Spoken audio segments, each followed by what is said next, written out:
Welcome, friends. Glad to have you here. Lou, good morning. Good morning. How are we doing today? Good, good. Nice, crisp autumn day outside. Crisp would be a word, yes. Yes, a little chilly, huh? Yeah. I think, So go ahead. You were saying something? no, I think so. I think chili is where I'd go for today. Yeah. Right. All right. So we were going to do, friends, today, chapter 9, verse 6, 7, and 8. So verse 6 says, as the mighty wind moving everywhere rests ever in space, even so, know that all beings rest in me. This is Brahman speaking, Krishna speaking for Brahman. So, what that means is talking about the mighty wind resting ever in space, just like we as beings, human beings, animals, all living things, rest in Brahman. Mm-hmm. And remember that previously we've learned that everything in the world is matter, which is then infused with life or consciousness by Brahman. And that matter is made up of 5 elements, right? We've talked about this a few times before, and each element may be a little bit more or less subtle than the other. Mm-hmm. We talked about these elements being space, water, air, earth, and so on. So of all these elements, this space is the most subtle of all because you cannot smell it, you cannot touch it, and you cannot see it. Mm-hmm. What exists in space? So just so you understand, because at some point we're going to have to talk about this. This is very, very, very important. And at the crux of what Brahman is or who Brahman is. Because space is all pervading. If you look,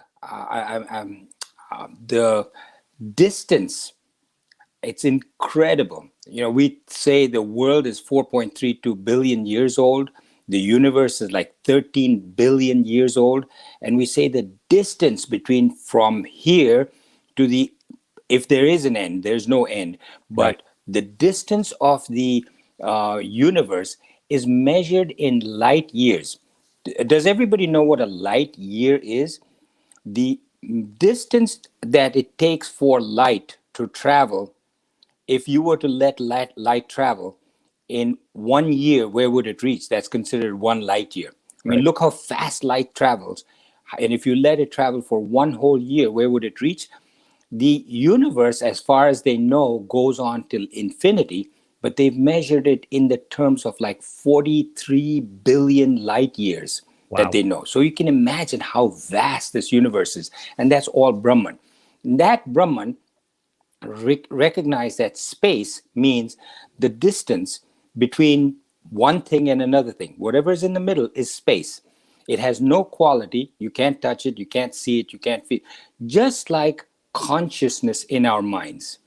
Now, keep this clearly in mind because at some later point we're going to be talking about the similarity between our consciousness and space and why that is so important. And so when you realize that, you will get a glimpse of what Brahman, what Lord, what God really is. So for now, space is what we're talking about. Now, in space, there are clouds. Now, clouds are not space. Air is not space. Wind is not space, because if wind travels through some field that has lots of fragrant flowers in it, the wind or the air carries the fragrance of those flowers, and you can smell the air, you can smell the wind. Mm-hmm. But space does not have any smell. So air, wind has some qualities, but it rests within that space. Without space, that air, that wind cannot move. So just like Brahman is there and we all rest in Brahman, without Brahman, we're not existing. It may seem a little complicated now, but if you can put your arms around this, it will be very helpful as we go on with time. So clouds exist in space. Stars exist in space. Stars, you see a shooting star going from one part of the sky to the next. It's traveling through space. Wind, air. Space cannot move. Space doesn't move. It's all pervading. It's everywhere. For 45 billion years or till infinity, space exists. the whole world can be destroyed at some point. 4.32 billion years later, it will get destroyed, but the space remains, the space in which the world is, the earth is. Brahman is more subtle even than space because space rests in Brahman. Brahman also is stationary, cannot move. Without wind, without space, wind cannot move. There has to be, a cloud cannot move. Without Brahman, none of us can do anything. So Brahman and this Brahman within us, which is Atman, is subtler than space. It's all pervading. It doesn't move.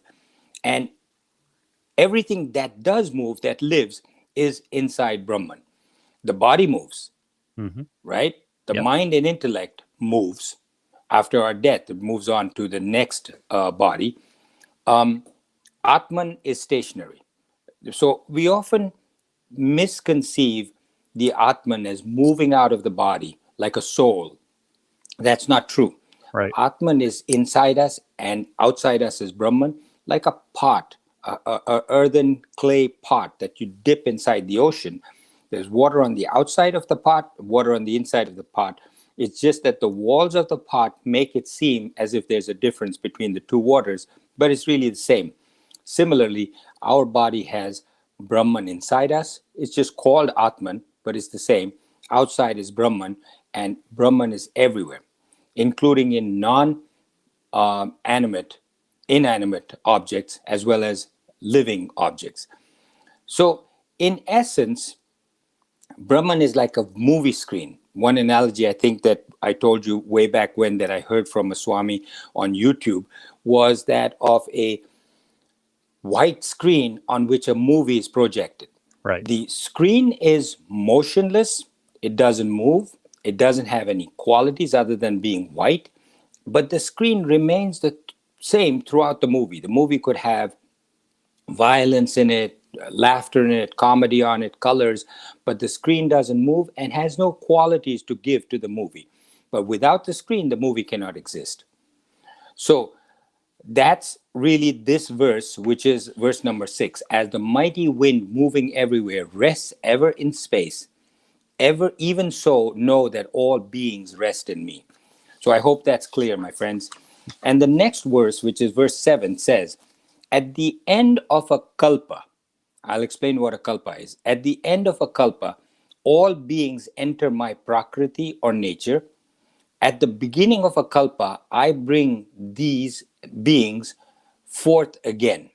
I bring them back. And what this is referring to is the universe that's a pulsating universe in the unmanifest and manifest state.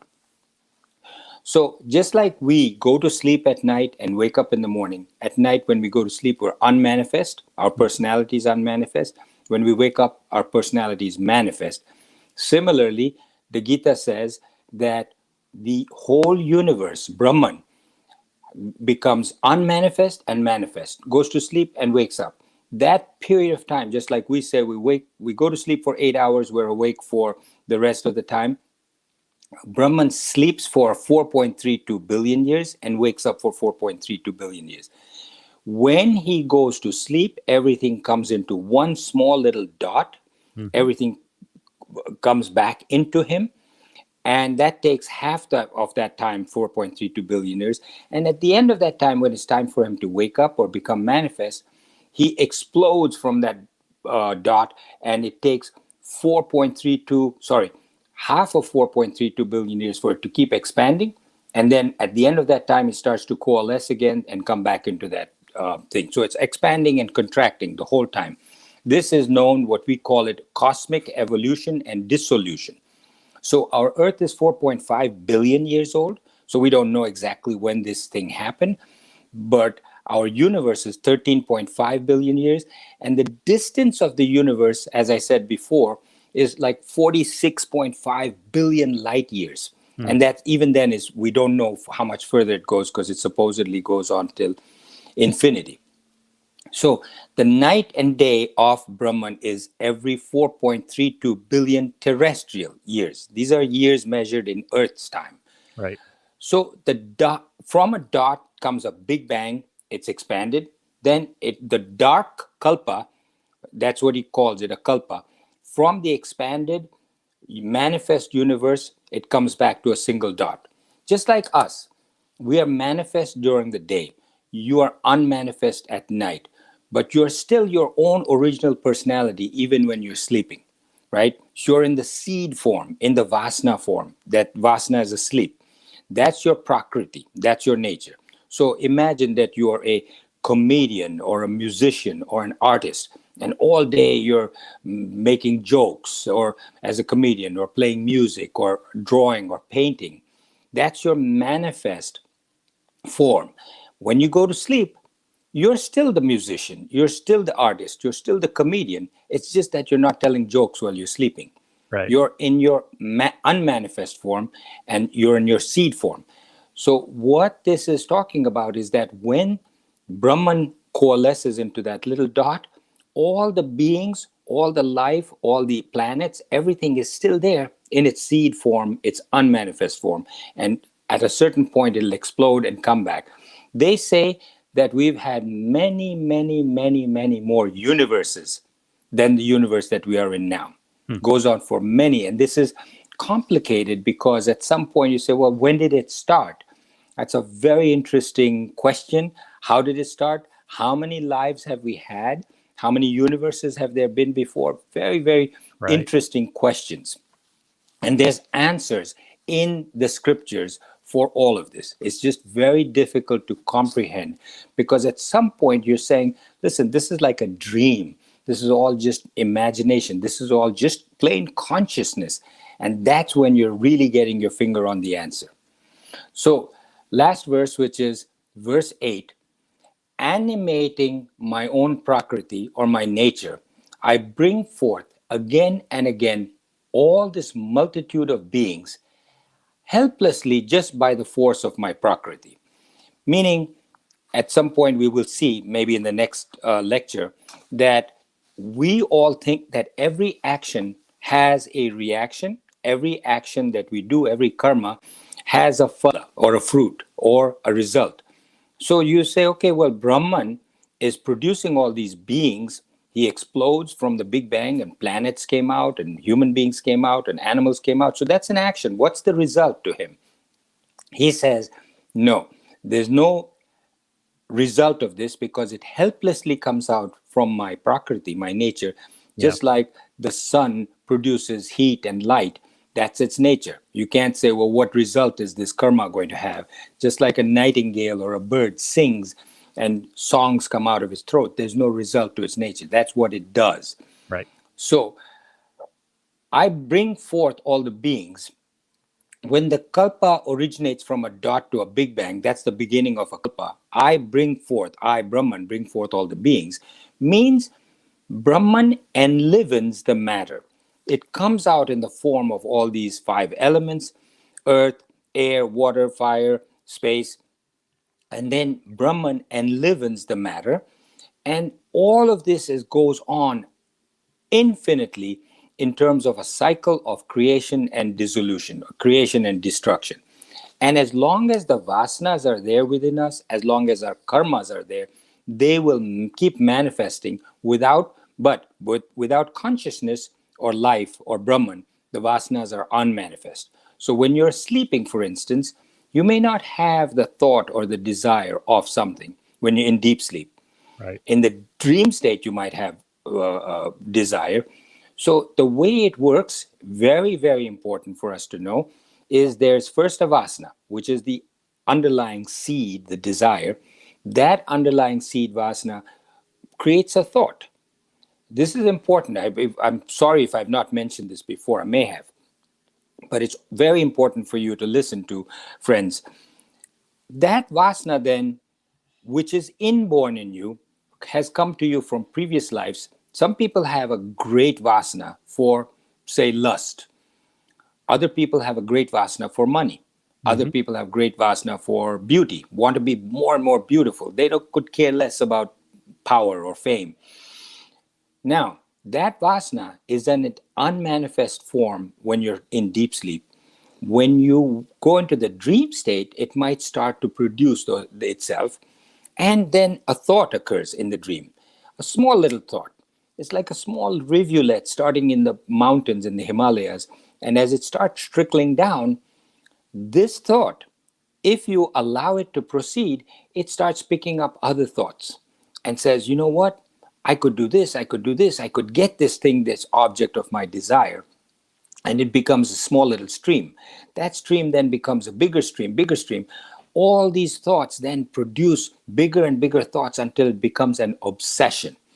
And that obsession then becomes a desire. And that desire becomes a bigger desire until you cannot get that desire out of your mind. That desire then leads to further vasanas because great desires produce for your next life or for the continuation in this life a great desire, great vasana, which then is carved into your vritti, which is in your mind, your consciousness. This desire, these thoughts are carved in. And when you die, your body dies, but your mind, your intellect, and these vrittis carry on for the next life. So keep that in mind. So these are vasanas that, and your karmas, by the way, your actions have results. Those actions and results have to be fulfilled. You have to be reborn again in order to get your dues for the good punya that you've done, Right. and get your punishments for the bad karmas that you've done. So you have to keep being reborn for that. And these vasanas keep coming back again and again. And as long as these vasanas are there within you and your vrittis, they will manifest. And without consciousness or life or Brahman, the vasanas are unmanifest. Now, Brahman says two contradictory things, Krishna says, in here. One is, he says, I have nothing to do with this world. I'm not responsible. I'm not the cause. Meaning, I bring forth these beings, they just come from my prakriti. The exact opposite he also says, he says, it's because of me that you're able to see this world, etc. So, for example, recognize that if there's a rope and you see it in the twilight and you see it mistakenly as a snake, Yes. what happens? The rope says, hey, that's not me. I'm not causing you to see me as a snake. That's you. It's your problem. You're misinterpreting this rope as a snake. I'm not doing that. I'm not saying I'm a snake. You're misapprehending me. It's called misapprehension. You are misapprehending me, not me. It's not my fault. I have nothing to do with your misapprehension. So Brahman says, you're looking at this earth, this world, Lou and others on this earth and saying, this is Lou, this is Robert, this is John, this is the earth, this is the space, this is what wind. You're misinterpreting that as the wind and as Robert and as Lou. I'm not just saying that. I'm really saying Lou is Brahman, or this wind is Brahman, or these trees are Brahman. That's your misinterpretation. At the same time, the rope can also say, if it were not for me, you would not have seen the snake. So really, I'm responsible for the fact that you see a snake, right? The exact opposite. Yep. He's saying, I am responsible. So Brahman can say, it's because of me that you exist. I give you life. It's because of me you see Lou as Lou. Right. It's because of me you see Robert as Robert or John as John. It's because of me you see this earth. So he's explaining that both parts exist. Now, the reason this comes up in this verse 8 is that the Gita is teaching us to see everything as Brahman. Instead of seeing yourself or another being as Robert or John or anybody, you have to see it as Brahman. And if you start to notice that everything, Brahman is in everything, then you start to recognize the Atman. It's one further step in your development, in your self-development. So it's like when you're dreaming, you're fast asleep, you're dreaming. And if there was a way for me to communicate with the dreamer and say to the dreamer, hey, do you recognize yourself as the waker? Do you recognize that you're dreaming right now? You would say, no, I'm the dreamer, because the very definition of a dream state is that it comes from non-recognition of the waker. Right. Yeah. The dreamer wouldn't exist if the waker was awake. The waker has to be asleep and unaware of the waker in order for him to have this dream. So you don't recognize the waker, the dreamer is there because of the non recognition of the waker. And that's what projects these dreams onto you. So similarly, because we don't see Brahman, we don't recognize the Brahman, we see everything around us as what it is. Right. But those who are self realized actually begin to see Brahman everywhere. They wake up, they become the waker, just like the dreamer wakes up and becomes the waker. People wake up and become the Brahman, like Jesus or Buddha or any self realized being becomes Brahman and then says, everybody is like me. I'm everybody. I see myself in everybody. Mhm. So that, friends, is verses 6 through 8, and we will continue next time from 9 onwards. Just chapter 9 is a very important verse. It's right in the middle of the Gita, 18 verses. This is the 9th one, and we will continue next time. Thank you very much.